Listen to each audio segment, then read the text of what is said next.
¿Qué tal, chicos? Buenos días, soy el profesor Martín.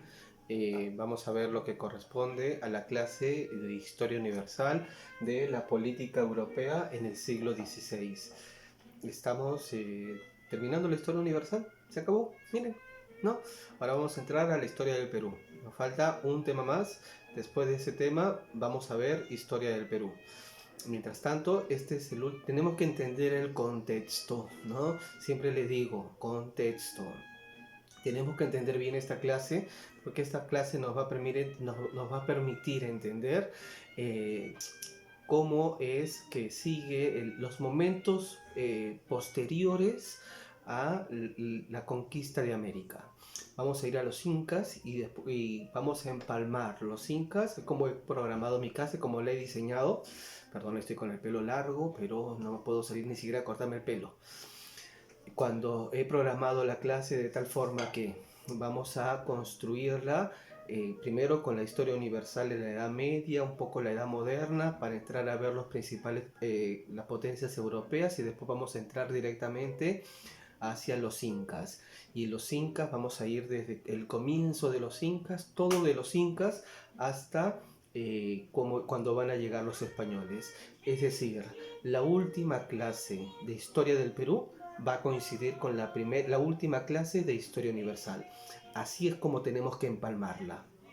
¿Está bien? Todavía nos queda, la penúltima, perdón, todavía nos queda una clase más de historia universal, que es para entender la reforma y la contrarreforma. Habíamos dicho que el factor unificador de la Europa en la Edad Media había sido la Iglesia. ¿Qué va a pasar? Ahora la Iglesia en Europa todos son ateos. ¿Cómo vamos a llegar ahí? Eso la siguiente clase. Bien, vamos a empezar la clase, como siempre conmigo. Vamos a agradecerle a Diosito, le vamos a dar las gracias porque estamos vivos, porque estamos con nuestras familias, porque tenemos algo que comer, por todo aquello que haya que agradecer. Y le vamos a pedir también, ¿no? ¿Qué le vamos a pedir? Le vamos a pedir que nos cuide, que cuide a nuestras familias, que se acabe esta epidemia, ¿no? Que encuentren una cura. Ya estamos pudiendo salir a la calle. Me parece que ahora las cosas van a estar más complicadas, ¿no? Porque va a haber más gente en la calle. Entonces, si el bichito sigue ahí, entonces es más peligroso para todos, ¿no? Y hay muchas muertes, ¿no? Entonces hay que pedirle a Diosito para que pare esto, ¿no? Entonces yo creo en eso, creo que si todos de verdad se lo pedimos de corazón, lo vamos a poder hacer, ¿no? Entonces pidámosle, le pedimos eso a Diosito, le damos las gracias, ¿no? Entonces avanzamos con la clase, ¿ya? No se olviden, chicos, cuáles son lo que nos está diciendo el gobierno que tenemos que hacer: distanciamiento social, ¿no? Distanciamiento social, 1,5 metros, 2 metros de todas las personas. Si es que alguien de ustedes tienen que salir, ahora que sus papás están yendo a trabajar, de repente ustedes tienen que ir a hacer compras, ¿no? Ojalá que no, pero de repente algunos se ven esa necesidad. Distanciamiento social. Después nos piden estar todo el tiempo cubiertos, ¿no? Inclusive lentes si pueden. ¿Qué más? Todo el tiempo nos higienizamos las manos. Una mano lava la otra, nos estamos todo el tiempo higienizando las manos, ¿no? La mascarilla, ¿no? Y yo cuando regreso de mi casa después de haber salido a hacer compras, poco me falta para que incendie mi ropa, ¿no? Poco me falta para que la queme, ¿no? Porque afuera he estado con el bichito, ¿no? Sé que soy medio un poco exagerado quizás, pero hay que tener mucho cuidado, chicos. Está bien, 3 cositas nomás se les está pidiendo: distanciamiento social, la mascarilla, y todo el tiempo nos higienizamos las manos. Bien, entonces, la política europea en el siglo XVI. ¿Cuándo empieza el siglo XVI? Muy bien, Yamil. ¿Cuándo? Muy bien, 1501. ¿Cuándo termina? 1600. Perfecto, Yamil. Bien, estamos viendo siglo XVI. Se van a consolidar las monarquías nacionales: España, Inglaterra, Francia. ¿no? Por otro lado, y Alemania e Italia siguen sin poder conseguir una unidad política y van a continuar fragmentadas en una diversidad de pequeños estados. Eso lo hemos visto en la clase pasada cuando veíamos el Renacimiento. ¿No? Veíamos la clase del Renacimiento que nacía en Florencia, hablábamos de Florencia, ¿no? Entonces hablamos de estos pequeños estados que se encontraban, ciudades-estados que se encontraban en el norte de Italia, ¿no? Después hablamos, ¿se acuerdan?, sobre los estados pontificios que estaban más al sur, regentados por el Papa. Italia no ha logrado la unidad, como es ahora un país, ¿no? Toda la botita es un país. En esta época no. Entonces son pequeñas ciudades, estados, todas dispersas. Recién en el siglo XIX se van a poder unificar. Alemania pasaba algo parecido, ¿no? En Alemania tenían la figura del emperador. Entonces es distinta la historia, no no la podemos ver igual. Es más, el emperador del Sacro Imperio Romano Germánico va a ser el mismo emperador de España, es decir, el emperador, el primero, ¿no? Carlos I, el cual vamos a ver el día de hoy, que es el nieto de Isabel la Católica y Fernando de Aragón, va a ser al mismo tiempo el rey de España, de las colonias americanas y de todos estos vastos territorios que se encontraban, lo que sería ahora Alemania, ¿no? En los Países Bajos, Holanda inclusive. Entonces, no hay un solo rey, hay como un montón de reyes, pero el emperador se encontraba ahí, en Alemania. Recordamos, lo hemos visto, la figura del emperador desde la época de Carlomagno y cómo se va a mantener desde esa época. ¿Recuerdan lo que cuando vimos lo de la clase de el Imperio Carolingio? ¿No? Vamos a ir avanzando un poco porque no quiero que se me haga muy largo el video y voy explicando conforme vamos avanzando. Entonces, las grandes monarquías nacionales, España, Francia e Inglaterra, que se van a desarrollar en esta época. La monarquía española. En 1469 se van a casar Fernando de Aragón e Isabel de Castillas, los reyes católicos. Se va a lograr la unidad política y religiosa de la península ibérica. Miren el año 1469, ¿no? ¿Cuándo se descubre América? 1492. Recién en este año, 1492, van a lograr expulsar a todos los árabes de la península ibérica. Recordamos la clase en la cual hablábamos sobre el Imperio Carolingio.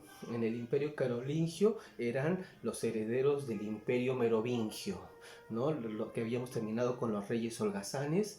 Habíamos hablado de Carlos Martel, la batalla de Poitiers, 769, si no me equivoco. Si no me falla la memoria, 769, ¿sí? 769, Carlos Martel, la batalla de Poitiers detiene el avance de los musulmanes.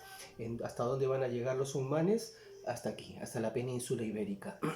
769, 1492. 700 años estuvieron los musulmanes en la península ibérica. Recién ahí, los reyes católicos, Isabel la Católica y Fernando de Aragón, van a poder expulsar a los musulmanes y van a quedarse con toda la península ibérica como una península, como un estado-nación católico. Y su nieto, Carlos V, justo va a ser el rey más grande de la cristiandad.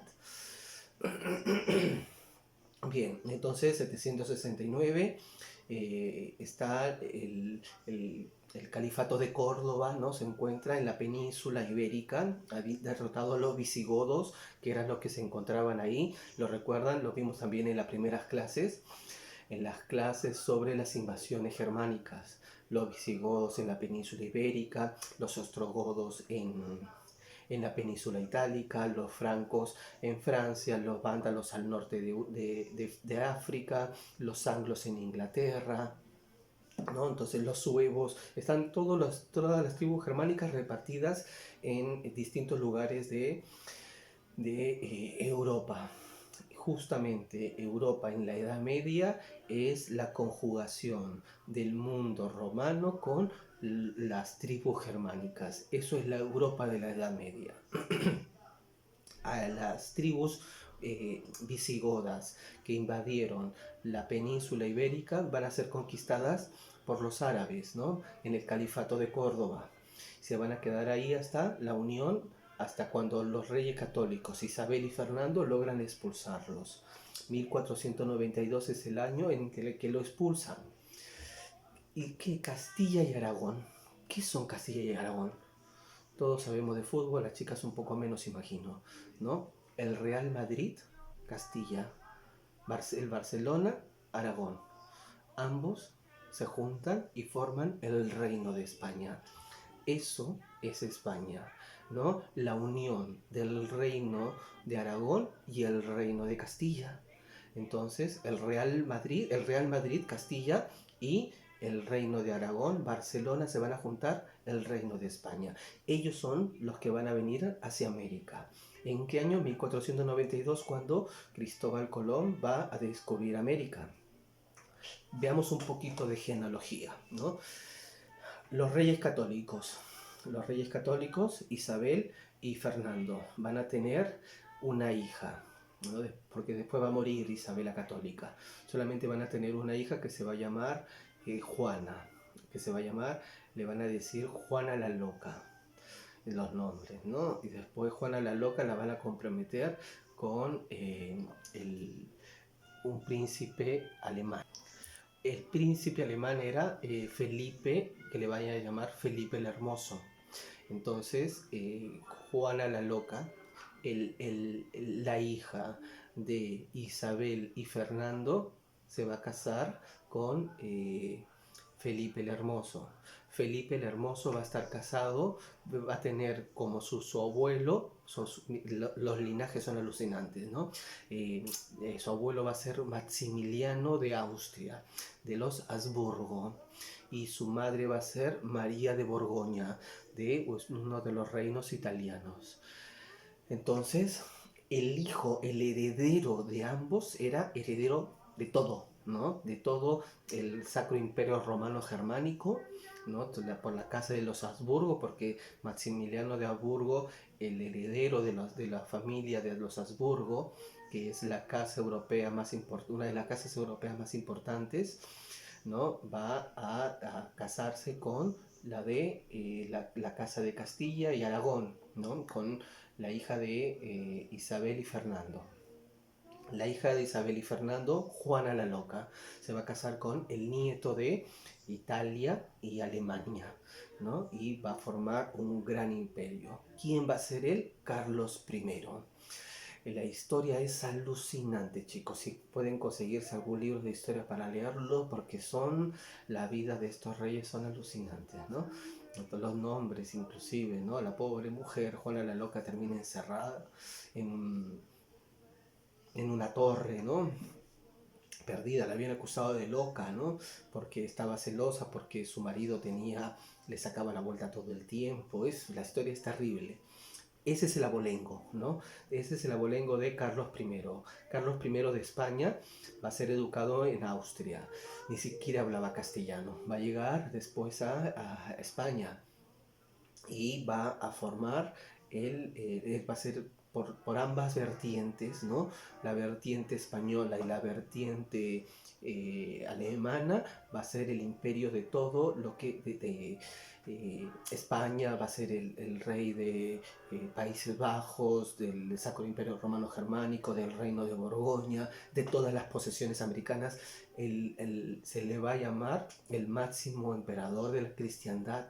Es más, se le va a decir que en su imperio nunca se ponía el sol, porque estaba en todo el mundo. Siempre había un lugar en donde había el sol en el imperio de Carlos V, ¿no? Entonces será alucinante este linaje que va a tener el hijo de Juana la Loca y Felipe el Hermoso, ¿no? Que es el nieto de los reyes católicos. Recordemos la historia de los reyes católicos. Isabel de Castilla es la que va a financiar el viaje de Cristóbal Colón para que descubra las Américas. Descubra, ¿no? Entre comillas, ¿no? Entonces, esto está pasando. Por eso es que nosotros lo estudiamos como propio, porque es parte de nuestra propia historia. Vamos a terminar, como les digo, cuando veamos la historia del Perú, vamos a empalmarla con este momento exacto. ¿Me están siguiendo? Espero que sí. Bien. Alcanzaron asimismo una base económica segura con la conquista de extensos territorios americanos en 1492 y el acceso a enormes riquezas, ¿no? ¿De quién? De nosotros. Luego de la muerte de los reyes católicos y gracias a una política de alianzas matrimoniales, Carlos de Habsburgo, Austria, va a subir al trono en 1516 y al trono español bajo el nombre de Carlos I, ¿no? Entonces, como le digo, pues, ha pasado todo esto, lo que les acabo de explicar. Isabel y Fernando, Juana, en la casa de Habsburgo, el nieto Maximiliano, llegan al poder. Carlos I, que se va a llamar Carlos V, el rey del Sacro Imperio Romano Germánico. El Sacro Imperio Romano Germánico, el segundo intento por la unificación de volver al Imperio Romano. El primero fue el de Carlomagno. ¿Lo recuerdan cuando vimos la clase del Imperio Carolingio? Bien, el Imperio de Carlos I. Vamos. En 1519, los dominios de Carlos I comprendían España, ¿no? La península ibérica, España menos Portugal, sus posesiones americanas, desde México hasta toda América del Sur, Perú, ¿no?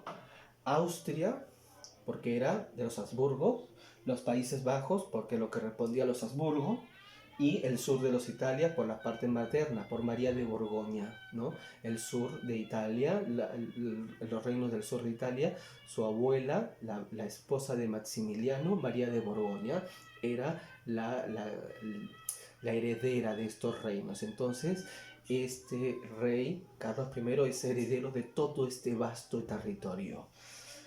Ese mismo año, 1519, el monarca español fue elegido emperador del Sacro Imperio Romano Germánico y adoptó el nombre de Carlos V.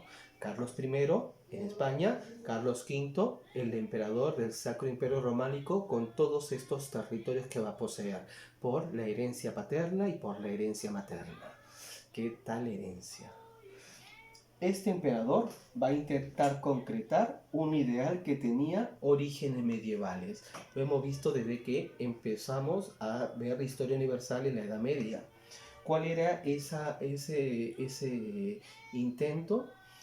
Un imperio que unificara a toda la cristiandad europea. Y así se va a llamar, el emperador de la cristiandad, el máximo emperador de la cristiandad europea. Su proyecto enfrentó una fuerte oposición de la monarquía francesa. ¿Por qué? Porque Francia se va a encontrar en el medio. España, Francia y al costado está Alemania. Entonces Francia veía que estaba acorralada en el medio de los Habsburgo. Su proyecto se enfrentó a una fuerte oposición de la monarquía francesa y de los príncipes protestantes alemanes. Eso lo vamos a ver en la siguiente clase cuando veamos la reforma y la contrarreforma. Así como lo de los turcos cuya expansión amenazaba Europa. Y ellos son los que lo van a contener. Solimán el Magnífico lo va a contener. No sé si lo tengo, no, ya no lo tengo programado. Solimán el Magnífico y el gran... la gran flota de Barbarroja van a contener la Armada Invencible. Va a construir Carlos V con todo el dinero que llega de las Américas de nosotros, va a construir una enorme armada que se le va a llamar la Armada Invencible. ¿Por qué? Porque nadie le podía ganar.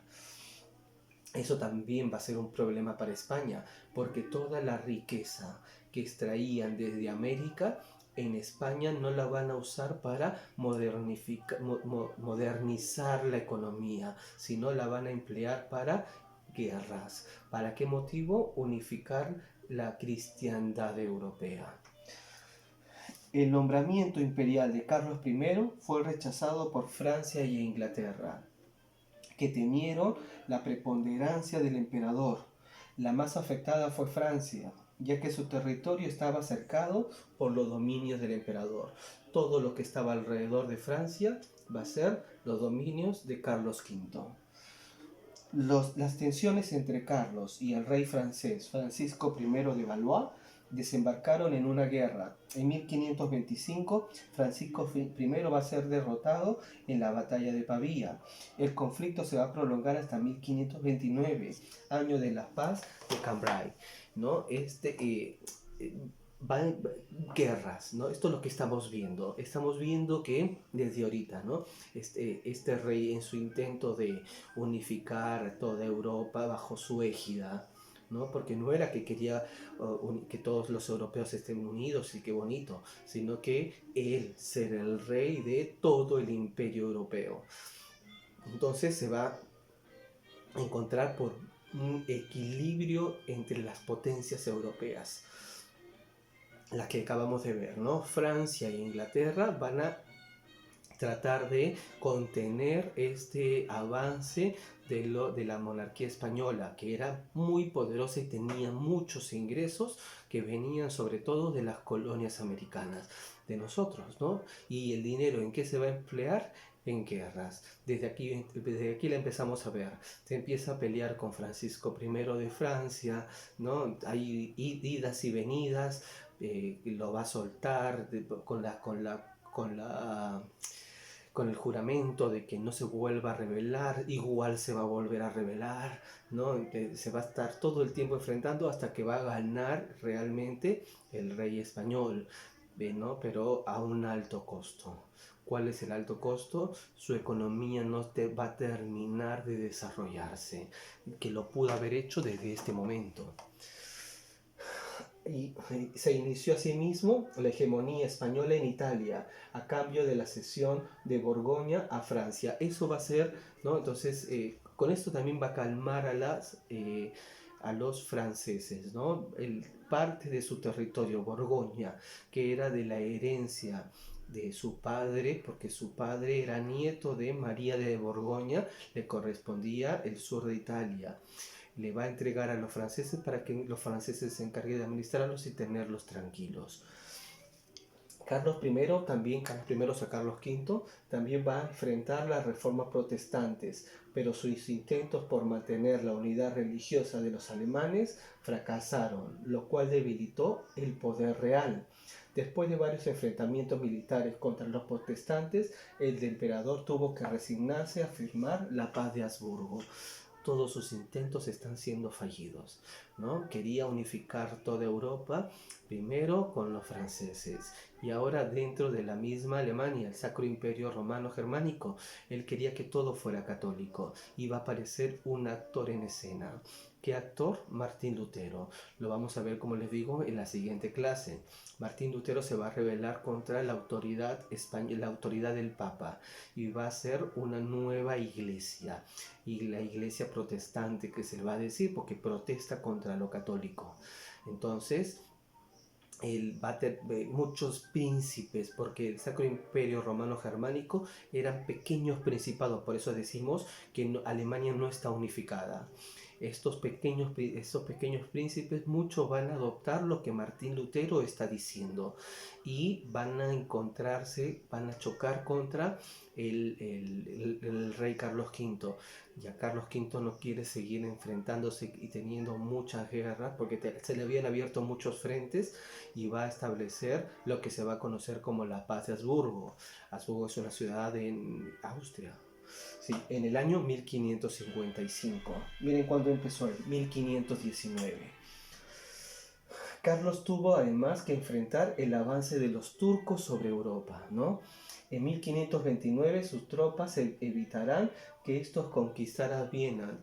Solimán el Magnífico, el que le decía, van a llegar hasta la puerta de Viena. Viena, la capital de Austria. Austria, la cuna de la cultura europea de esa época. Mozart, ¿no? Todos los grandes músicos clásicos van a estar ahí, los grandes teatros. Viena era la ciudad de la cultura.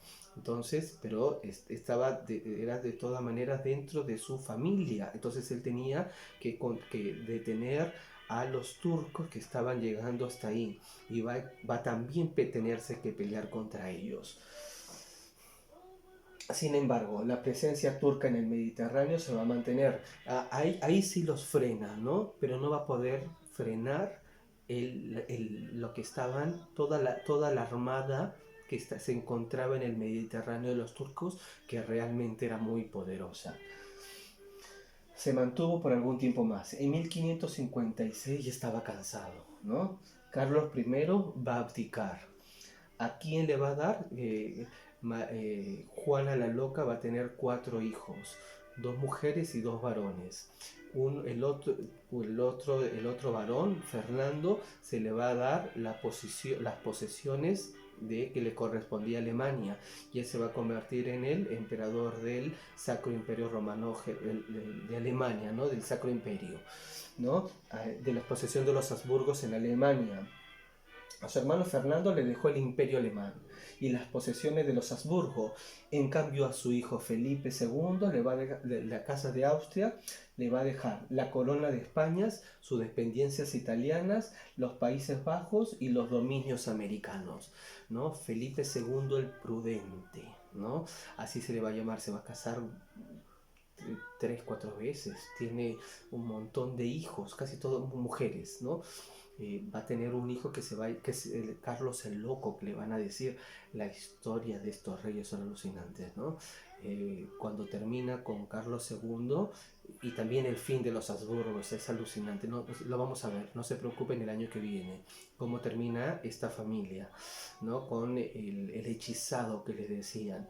Todos se casaban entre primos, entre sobrinos, ¿no? Con la tía, y eso va a debilitar los genes y al final va a terminar con el hechizado, que también su historia es terrible. Lo que tenemos que entender es esta parte. Estamos aquí, nos encontramos en Carlos I, ha dejado a su hermano Fernando el imperio alemán y a su hijo Felipe II el Prudente, el reino de España, y a nosotros el Perú.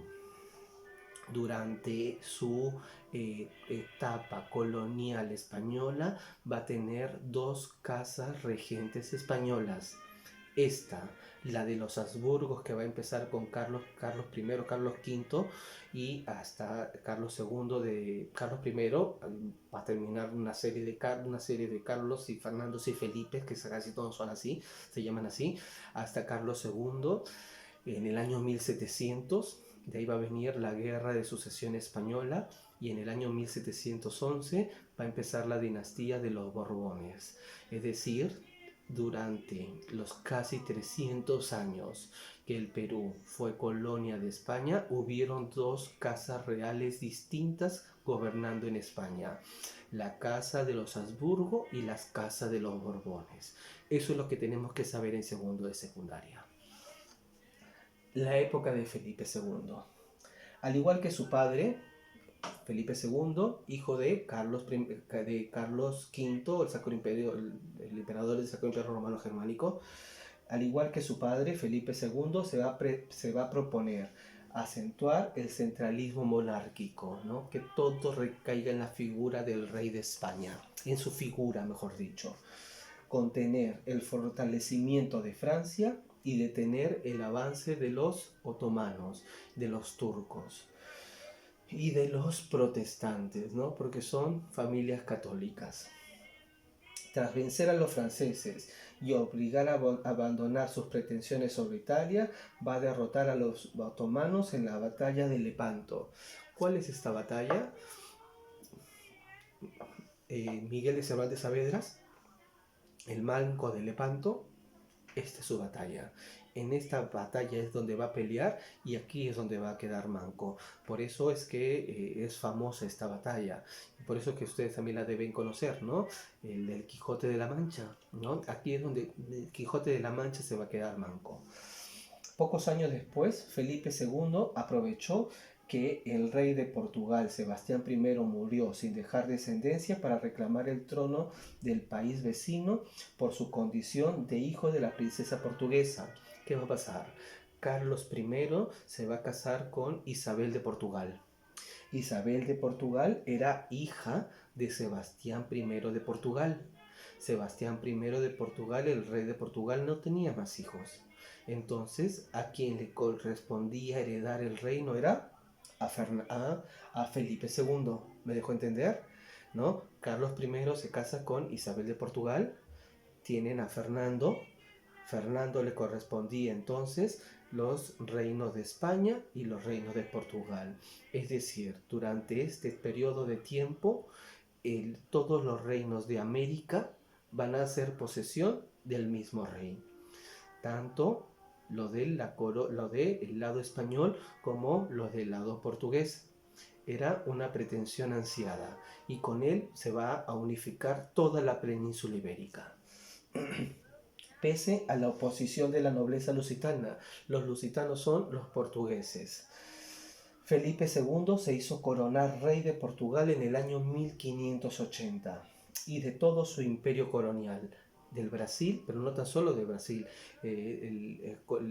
Los portugueses tenían un imperio colonial vasto, ¿no? En el África, en el Asia, ¿no? En Macao, en la China habían llegado. Entonces, todo esto va alucinante, ¿no? Todo esto va a unificar, va a quedar bajo la égida de ¿quién? De Fernando II. Sin embargo, los Países Bajos ahí va a fracasar. Los Países Bajos, Holanda, ¿no? Sus habitantes, irritados por la presencia de funcionarios españoles, nadie los soportaba. Ni siquiera acá le decían los brutos, ¿no? Y por las medidas represivas aplicadas contra ellos, se van a sublevar. Felipe II no pudo reprimir la rebelión y los Países Bajos van a proclamar su independencia en 1581. Por su parte, la reina Isabel I de Inglaterra va a derrotar en 1588 a la gran flota española bautizada como la Armada Invencible. Ahora vamos a ver quién es esta reina Isabel. Es de la dinastía de los Tudor, ¿no?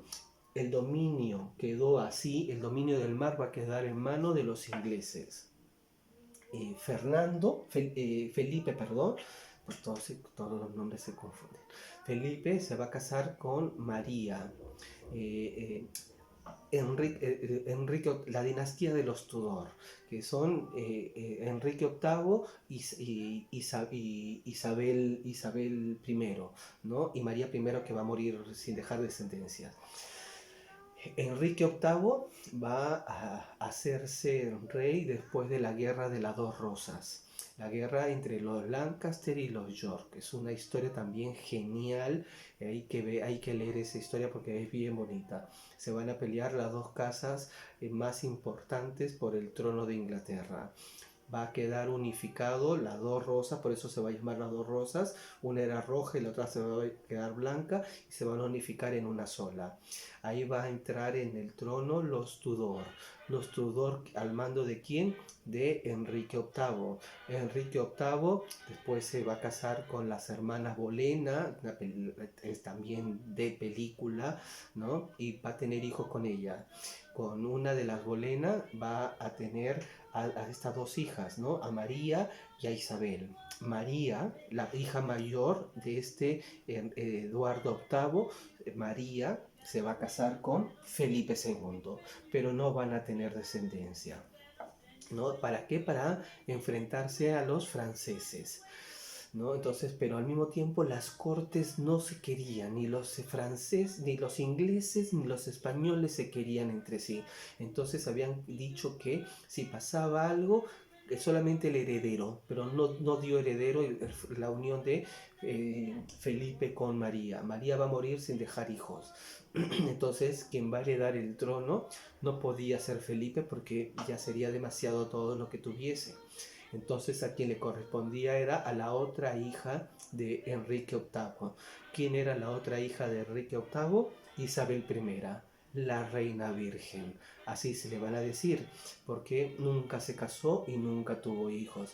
Va a abdicar en favor de del hijo de una prima que tuvo, ¿no? Entonces va a iniciar otra dinastía, pero durante esta época se va a llevar a cabo van a vencer a los españoles, a la armada invencible, y se va a llevar a cabo lo que se va a llamar el gran imperio inglés, ¿no?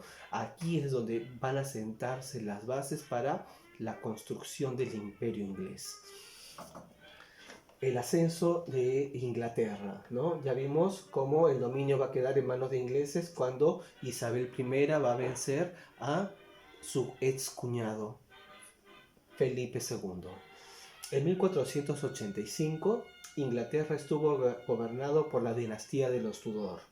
Bajo el reinado de Enrique VIII, él es el que le decía, 1509 a 1547, la autoridad real se va a fortalecer, ¿no? Va a durar casi 100 años, desde que él ingresa al poder hasta que muere Isabel en 1603. Ahí acaba la dinastía de los Tudor. La autoridad real se va a fortalecer ¿con quién? Con Enrique VIII. El hecho más trascendental del gobierno de Enrique VIII fue la implementación del protestantismo, lo que vamos a ver en la siguiente clase, que es la reforma, ¿no? Cómo se van a rebelar contra la Iglesia Católica en Alemania e Inglaterra. Él se va a coronar como no tan solo jefe de gobierno, sino también jefe de la Iglesia, que es el cargo que hasta ahorita ostenta todos los reyes ingleses. No tan solo el rey de Inglaterra es el rey del país, como reino, sino también es el rey de la iglesia de ese país. Eso va a significar la ruptura con Roma y la consiguiente política de represión contra los católicos ingleses. Lo van a excomulgar, ¿no? Le van a decir, tú al cielo no vas a entrar más. Eso le va a decir el Papa. Con el tiempo, Inglaterra se va a convertir en el principal baluarte del protestantismo europeo, hecho que lo enfrentó con España, principal defensora del catolicismo. Enrique VIII fue sucedido por su hijo Eduardo VI, quien tras un breve reinado abdicó en favor de su hermana María I.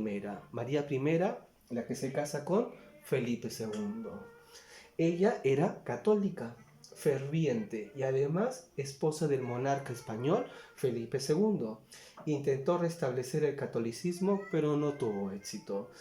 Al poco tiempo murió y fue sucedida por su hermana Isabel, que es la época isabelina, la que vamos a ver, la Inglaterra isabelina, la reina virgen.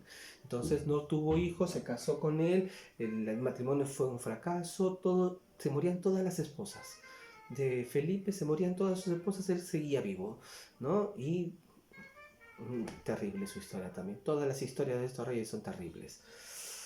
La reina Isabel I, 1558-1603. Con ella, como les digo, la reina virgen va a acabar la dinastía de los Tudor. Aumentó su poder frente al Parlamento y favoreció a la pequeña nobleza para debilitar a la alta nobleza tradicional. Asimismo, dio todo su apoyo a la Iglesia anglicana y acabó con la oposición constante de su prima María I de Estuardo, reina de Escocia y de religión católica, a quien decidió ejecutar, pero va a poner como su sucesor al trono al hijo de ella, al hijo de María Estuardo, para que su hijo sea el rey de Inglaterra cuando ella muera, porque ella muere sin hijos. Al menos eso es lo que se dice, porque hay historiadores que dicen que tuvo hijo por otros lados, ¿no? Medio raro la historia. Durante el periodo isabelino se exploró la costa atlántica de Norteamérica y comenzaron a realizarse expediciones en África para capturar esclavos negros que luego eran vendidos en América. Aquí va a empezar a hacer los ingleses a robar personas del África para venderlas como si fueran esclavos en América, ¿no? Terribles. También se creó la Compañía de las Indias Orientales, ¿no? Para que trabajen directamente con el lejano oriente. para comerciar con los países asiáticos, y así se va a afianzar la expansión marítima inglesa, ¿no? Que ya después de haber vencido a la Armada Invencible se había hecho con el poder del mar, tras la victoria de la Armada Invencible española. Además, Isabel I autorizó a los corsarios ingleses a atacar las naves españoles procedentes de los dominios americanos. Se promovió asimismo la apertura de mercados junto a los Países Bajos. Inglaterra fue uno de los primeros países en promover el libre comercio y abandonar el mercantilismo. El mercantilismo era la teoría económica basada en la época, ¿no? Entonces, los primeros que van a abandonarlo, los ingleses. Y esto le va a permitir tener un montón de dinero y aumentar sus riquezas. ¿Por qué se va a aliar con los Países Bajos? Porque los Países Bajos se habían independizado también de Carlos V. Entonces van a ser aliados. Hasta el día de hoy son muy fuertes su alianza, ¿no? Esto es lo que está pasando en el mundo, ¿no? Así es como va a terminar el dinero que llegaba desde aquí, ¿no?